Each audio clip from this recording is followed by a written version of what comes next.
CBSE 2026 sample paper में बच्चों statistics से एक क्वेश्चन दिया गया जो कि 5 मार्क्स का है।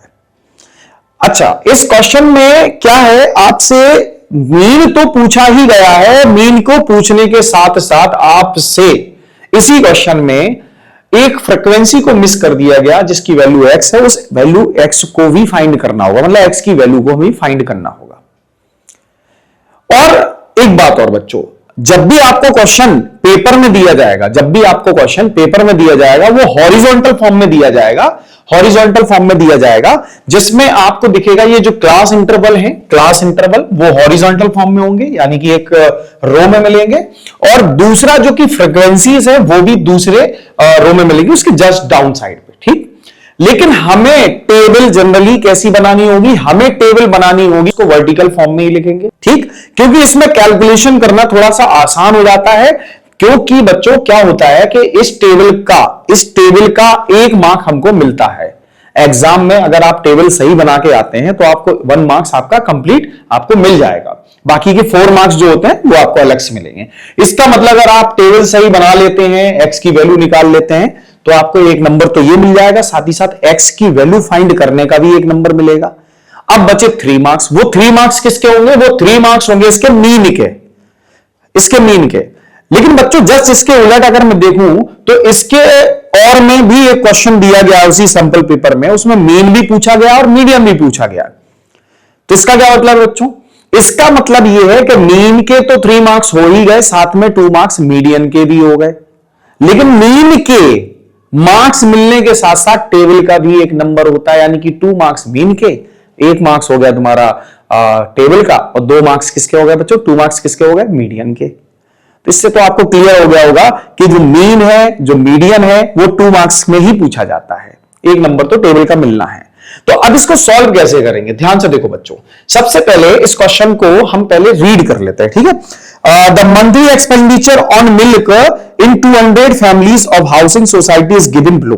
देखो बच्चों, ये 200 फैमिलीज का देखो, ये फैमिली, नंबर ऑफ फैमिलीज, और ये उनका एक्सपेंडिचर है। ठीक, एक्सपेंडिचर मतलब कहने का कि ऐसी 24 फैमिलीज हैं जिनका मिल्क में एक्सपेंडिचर 1000 से लेके 1500 रुपीज के आसपास है।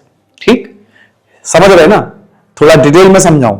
देखो, कहने का मतलब ऐसी 24 फैमिलीज हैं जिनके यहां पे जो मिल्क खरीदा जाता है ना, वो 1000 से 1500 के बीच में खरीदा जाता है, यानी कि कोई 1 kg ले रहा है 1 लीटर, कोई ½ लीटर ले रहा है, कोई 2/3 है ना, इतना लीटर ले रहा है। तो उसकी जो कॉस्ट है वो 1000 से 1500 के बीच में लाई कर रही है, और ऐसी 24 फैमिली है, 24 फैमिली है जो कि इतना खर्च करती है मिल्क पे, और 40 फैमिली ऐसी है जो 1500 से 2000 रुपीस खर्च करती हैं, और 33 ऐसी फैमिलीज हैं जो 2000 से लेके 2500 रुपीस खर्च करती हैं मिल्क पे पर मंथ। बात समझ में आ रही है, उससे हमें कोई लेना देना नहीं है। फैमिलीज ये हैं, नंबर ऑफ फैमिलीज ये हैं। ठीक, ये बात समझ में आ गई। अब बच्चों एक बात याद रखो, कभी भी स्टैटिस्टिक्स में आपको एफ दिखाई दे, FI दिखाई दे, बस उसी कॉलम को हमें ऐड करना है। मतलब अगर हमें स्टैटिस्टिक्स की टेबल में एफ दिख जाए, यानी कि फ्रीक्वेंसी दिखे, जिस भी कॉलम में दिखे, उसी कॉलम की वैल्यूज को, उसी कॉलम की एंटिटीज को हमें क्या करना होगा, ऐड करना होगा। इसका मतलब हम इन सबको ऐड करेंगे, बट ऐड करेंगे तो, लेकिन इनको रिप्रेजेंट कैसे करेंगे बच्चों, याद रखें, जब आप इसको ऐड करें तो या तो आप इसको सिग्मा FI लिखें, या फिर इसको आप कैपिटल N लिखें, दोनों से ही इसको रिप्रेजेंट किया जाता है, और इनका जो सम होगा वो कितना होगा, 24, 40, 33, 30, 22, 16 एंड 17, ये हो जाएगा 172। बट प्लस एक्स भी तो होगा, है ना, प्लस एक्स भी तो होगा, बट बहुत सारे बच्चे ऐसे भी होते हैं जल्दबाजी में वो 172x लिखाते हैं, और ये हो जाती है एक भारी मिस्टेक, जिसकी वजह से पूरा क्वेश्चन रॉन्ग हो जाता है। तो बच्चों ऐसी मिस्टेक कभी ना करें। ठीक, ये बात समझ में आ गई होगी। अब देखो एक बात और, उसने सम ऑफ फैमिलीज ऑलरेडी उसने दे रखा हमको, यानी कि उसने हमको n की वैल्यू पहले ही दे रखी है 200, और n की वैल्यू मैंने भी निकाल रखी है। वो क्या है, वो है हमारे पास 172 plus x is equal to 200। So x is equal to बच्चों कितना आ जाएगा, ये आ जाएगा 28। सो x की वैल्यू मुझे मिल गई, x की वैल्यू मुझे मिल गई 28। ये बात क्लियर, हमारी जो मिसिंग फ्रीक्वेंसी थी वो हमको मिल गई आराम से। क्लियर। अब क्या करना होगा बच्चों, हमें क्या फाइंड करना है, मीन फाइंड करना है। मीन फाइंड करने के लिए हमेशा याद रखना आपके पास क्लास मार्क होना बहुत जरूरी है। क्लास मार्क, क्या, क्लास मार्क होना बहुत जरूरी है। That is what, xi। अब ये क्लास मार्क कैसे निकलेगा, आप क्लास इंटरवल में जाएंगे, लोअर लिमिट और अपर लिमिट को ऐड करेंगे, तो दोनों का सम कितना है 2500, और इन 2500 का जो हाफ होगा वही इसमें क्लास मार्क कंसीडर किया जाएगा। तो 2500 का हाफ कितना होता है 1250। Clear, clear. अब इसके बाद 15 एंड 2000 का सम हो जाएगा हमारे पास 3500, और 3500 का हाफ कितना हो जाएगा बच्चों 1750। ठीक, इन दोनों के बीच का गैप कितना है 500। तो मैं अब क्या करूंगा 500 कंटिन्यूअसली ऐड करता जाऊंगा। ठीक है, तो इसमें 500 जब मैं ऐड करूंगा तो ये हो जाएगा आपका 2250। ठीक, इसके बाद बच्चों, इसके बाद आ जाएगा 2750, इसके बाद आ जाएगा 3250, इसके बाद 3750, इसके बाद 4250 एंड दिस इज 4750। फाइनली हमको xi मिल गया। ठीक, xi मिल गया हमको। अब क्या करेंगे बच्चों, अब क्या करेंगे बच्चों, इसके बाद हम निकालेंगे fi क्या निकालेंगे, fi निकालेंगे। बात आ रही समझ में। इसके बाद हम क्या फाइंड करेंगे बच्चों fi बट वो बहुत ज्यादा टफ हो जाएगा। क्यों, कैलकुलेशन बड़ी हो जाएगी बच्चों।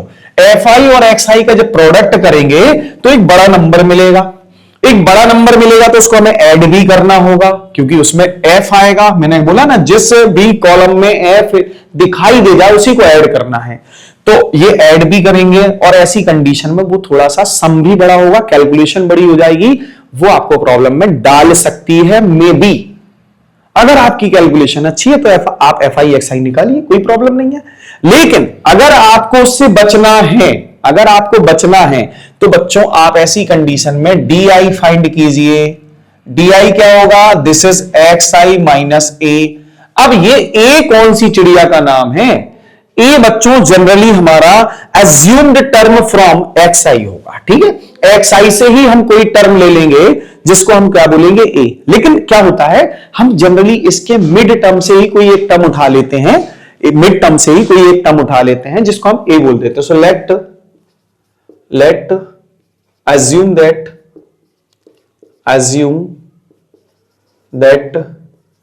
a is equal to 3250 ले लेते हैं। ठीक बच्चों, ये थोड़ा मुझे सही लग रहा है नंबर। ठीक, मैं 2750 भी ले सकता था, कोई बड़ी बात नहीं है।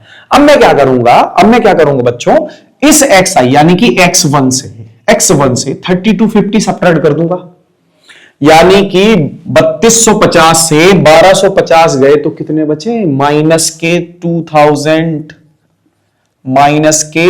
2000। ठीक है, अब बच्चों देखो 1750 में से 3250 सब्ट्रैक्ट करोगे तो कितना बचेगा 1500। अच्छा, ये सब्ट्रैक्ट करेंगे तो माइनस का 1000, ये सब्ट्रैक्ट करेंगे तो माइनस का 500। ठीक है, ये सब्ट्रैक्ट करेंगे तो 0, ये सब्ट्रैक्ट करेंगे तो प्लस का 500, ये सब्ट्रैक्ट करेंगे तो 1000, और ये सब्ट्रैक्ट करेंगे तो ये 1500 हमको दे देगा। ठीक बच्चों, ये बात क्लियर। ये क्या आ गया हमारे पास, डी आई आ गया। अब क्या करेंगे, इस डी आई का मल्टीप्लाई हम किससे करेंगे, एफ आई से। थोड़ा सा कैलकुलेशन सिंपल हो गया। आप चाहें तो यूआई भी निकाल सकते हैं। यूआई का क्या होता है, बच्चों, जनरली हम क्या करेंगे, इन दोनों के क्लास साइज से इसको डिवाइड करेंगे, एच से इसको डिवाइड करेंगे, यानी कि 500 से डिवाइड करेंगे तो हमें कौन सा नंबर दिखेगा, हमें दिखेगा 4, और 4 का मल्टीप्लाई 24 से करना बड़ा आसान होता है। तो आप चाहें तो यूआई भी फाइंड कर सकते हैं स्टेप डेविएशन मेथड लगा के। ठीक। लेकिन अगर आपको लगता है कि नहीं सर इतने में ही काम चल जाएगा तो इतने में काम चला लो, और आपको लगता है नहीं सर आप DI का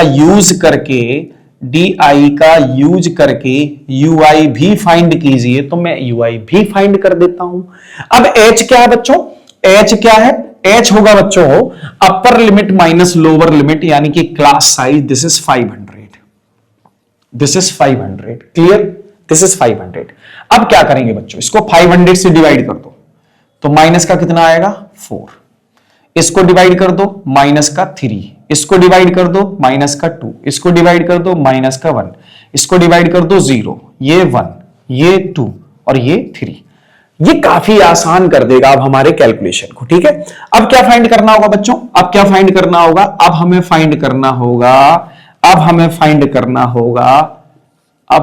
करना होगा FI/UI, ठीक, FI/UI। फाइनली मीन को फाइंड करने के लिए हमें या तो FI/XI निकालना होता है, या FI/DI निकालना होता है, या FI/UI फाइंड करना होता है।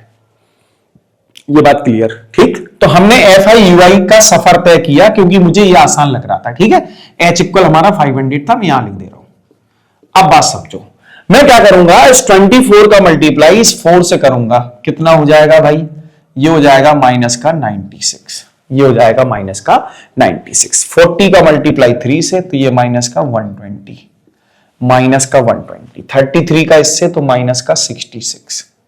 तो ये बच्चों देखो 28 का मल्टीप्लाई 1 से होगा तो माइनस का 28, 30 का 0 से ये 0 हो जाएगा, 22 का मल्टीप्लाई 1 से तो ये 22 हो गया, 16 का मल्टीप्लाई दिस तो हो जाएगा 32, और बच्चों ये 7 का मल्टीप्लाई 3 से तो ये हो जाएगा 21। काफी सिंपल कैलकुलेशन हो गई ना, काफी सिंपल कैलकुलेशन हो गई। अब क्या करें बच्चों, अब आप नेगेटिव नेगेटिव को ऐड कर लें और पॉजिटिव पॉजिटिव को ऐड कर लें। तो देखो ये 6 6 12 12 और 8 20, 2 कैरी, ठीक। इसके बाद क्या होगा, 2 और 9 कितना हो जाएगा 11, 11 और 2 कितना हो जाएगा 11, 2 हो जाएगा हमारा 13, 13 और 6 हो जाएगा 19, 19 और 2 कितना हो जाएगा बच्चों 19, 2 हो जाएगा 21, तो फिर से 2 कैरी, ठीक। 1 और 2 कितना हो जाएगा 3, 1 और 2 3, ये माइनस का 310 मिला हमको, माइनस का 310 मिला। अब बच्चों पॉजिटिव नंबर्स को ऐड कर लेते हैं, पॉजिटिव नंबर 2 2 4 1 5 5, ठीक, और ये हो जाएगा 2 3 2 2 4 3 7 7, ये पॉजिटिव है। सपरेट कर लेते हैं 10 माइनस 5 5 होगा, ठीक है, 10 माइनस 7 3 होगा, और यहां बचेगा 2, माइनस का 235, माइनस का 235 हमको मिल गया। अब बच्चों हमें फाइंड क्या करना था, मीन फाइंड करना था। अब बच्चों हम मीन का एक फॉर्मूला लिखेंगे, ठीक है। मीन का फॉर्मूला क्या होता है, स्टेप डेविएशन फॉर्मूला क्या होता है, स्टेप डेविएशन फॉर्मूला होगा x बार इक्वल